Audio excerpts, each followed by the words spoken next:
हुआ, भगवान ने आकर उनकी रक्षा की।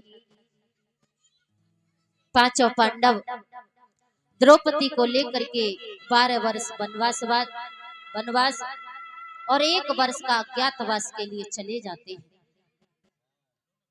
12 वर्ष वनवास की काटे और 1 वर्ष का अज्ञातवास काट करके जब वापस आए तो भगवान कन्हैया से कहा, प्रभु अब तो हमने अपना वनवास पूर्ण कर लिया है, शर्त के अनुसार हमें हमारा राज्य मिलना चाहिए। भगवान कन्हैया ने कहा, देखो मैं जाकर के देखता हूँ, मुझे तो ऐसा लगता है कि आपको युद्ध करना पड़ेगा, बिना युद्ध के आपको राज्य मिलने वाला नहीं है। भगवान कन्हैया शांति दूत बनकर के हस्तिनापुर गए, जाकर के कहा कि दुर्योधन 5 पांडवों को आप 5 गांव ही दे दो, बाकी राज्य आप संभालो। लेकिन दुर्योधन ने मना कर दिया और कहा कि क्या बोला है दुर्योधन,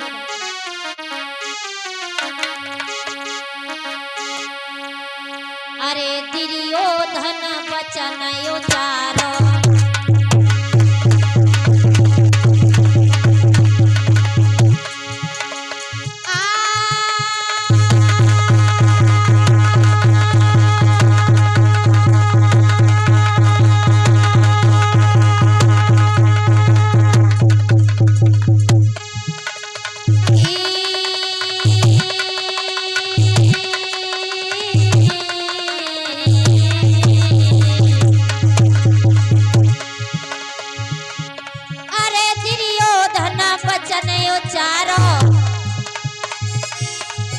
भूमि न देऊं सुई को किनारो।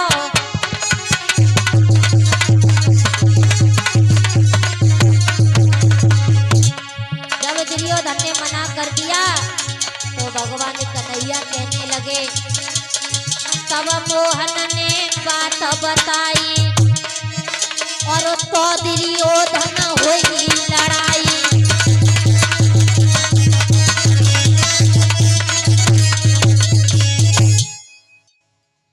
भगवान कन्हैया ने कह दिया, दुर्योधन यदि तुम देना नहीं चाहते हो सुई की नोक के बराबर भूमि, तो मैं कहता हूं कि इससे पहले न कभी ऐसा युद्ध हुआ होगा और न बाद में होगा, इतना भयानक युद्ध होगा। दुर्योधन कहने लगा, चाहे कुछ भी हो जाए लेकिन मैं पांडवों को एक सुई की नोक के बराबर भूमि देने वाला नहीं। भगवान कन्हैया ने आकर के पांडवों को बताया कि दुर्योधन तुम्हें नहीं देने वाला, इसलिए युद्ध होगा, युद्ध होगा। युद्ध की तैयारियां होने लगी। युद्ध से 1 दिन पहले की रात्रि में कौरवों की तरफ से दुर्योधन और पांडवों की तरफ से अर्जुन भगवान कन्हैया से सहायता मांगने के लिए गए हैं। दुर्योधन अहंकार में आकर के भगवान कन्हैया के सर की तरफ बैठा है और अर्जुन बड़ी विनम्रता के साथ हाथ को जोड़ करके भगवान कन्हैया के पैरों की तरफ बैठे। भगवान कन्हैया उस समय निंद्रा में थे, आराम कर रहे थे और जैसे ही आंख खुली तो सर्वप्रथम नजर अर्जुन पर गई है। देखते ही बोले, अरे अर्जुन सुबह सुबह आप। अर्जुन कुछ बोल पाते इससे पहले दुर्योधन बोल उठा कि कन्हैया पहले मैं आया हूं। और महाराज आप जानते हो भगवान कन्हैया ने दुर्योधन की तरफ ऐसे दृष्टि करके जब देखा तो आप जानते हो कि भगवान की दृष्टि जिस पर टेढ़ी हो जाए तो उसे बचाने वाला कौन है। भगवान ने कहा, अच्छा ठीक है आप पहले आए हो तो आप बताओ। दुर्योधन कहने लगा कि हम आपसे सहायता मांगने के लिए आए हैं। भगवान ने कहा, आप दोनों ही मेरे हैं, दोनों ही सहायता के लिए आए हैं, तो मैं दोनों की सहायता करूंगा। सहायता मेरी यह है कि एक तरफ मेरी सेना रहेगी और एक तरफ मैं रहूंगा।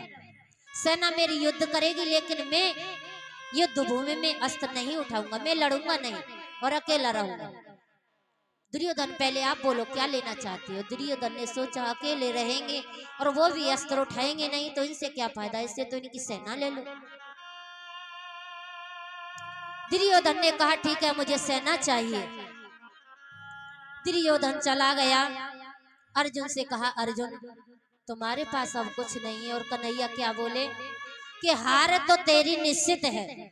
अर्जुन से भगवान कन्हैया कह रहे हैं कि हार तो तेरी निश्चित है, होगा तू बहुत उदास। माखन दुर्योधन ले गया, केवल छाछ रही तेरे पास। अर्जुन हंस गए और हंस करके बोले, भगवान जीत तो मेरी निश्चित है, जीत तो मेरी निश्चित है, ना होगा भक्त उदास। माखन दुर्योधन ले गया, लेकिन माखन चोर है मेरे पास। भगवान कन्हैया ने कहा, अर्जुन वाकई में तू भक्त है, तेरी जीत निश्चित है। युद्ध सुबह जब हुआ, युद्ध की तैयारियां हुई, दोनों तरफ से सेनाएं खड़ी हैं। दुर्योधन की तरफ से बड़े बड़े बलवान वीर हैं और पांडवों की तरफ से केवल 5 पांडव हैं और कोई नहीं है।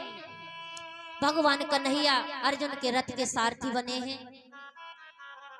भगवान कन्हैया अर्जुन के रथ को लेकर के वहां पहुंचे, जहां पर बिल्कुल बीचा बीच में ले जाकर के खड़ा कर दिया। अर्जुन ने जब रथ पर खड़े होकर के देखा, ये मेरे चाचा, ये मेरे बाबा, ये मेरे ताऊ, ये मेरे फूफा, ये मेरे मौसा, ये मेरे मामा, ये मेरे रिश्तेदार, इन सभी को मार करके मुझे राज्य नहीं मुझे राज्य नहीं चाहिए। और धनुष रथ पर रख दिया और हाथ जोड़कर प्रभु से कहने लगे, प्रभु मेरे रथ को वापस ले चलो, मुझे युद्ध नहीं करना है, मुझे कुछ नहीं चाहिए। भगवान कन्हैया कहने लगे, अर्जुन अरे क्या हुआ, क्यों युद्ध करना नहीं चाहते हो? अरे तुम क्या लेकर के आए थे और क्या तुमने खो दिया यहाँ पर? अर्जुन कहने लगे, प्रभु यहाँ पर मेरे सभी अपने हैं, मैं इनको मार करके मुझे राज्य नहीं चाहिए।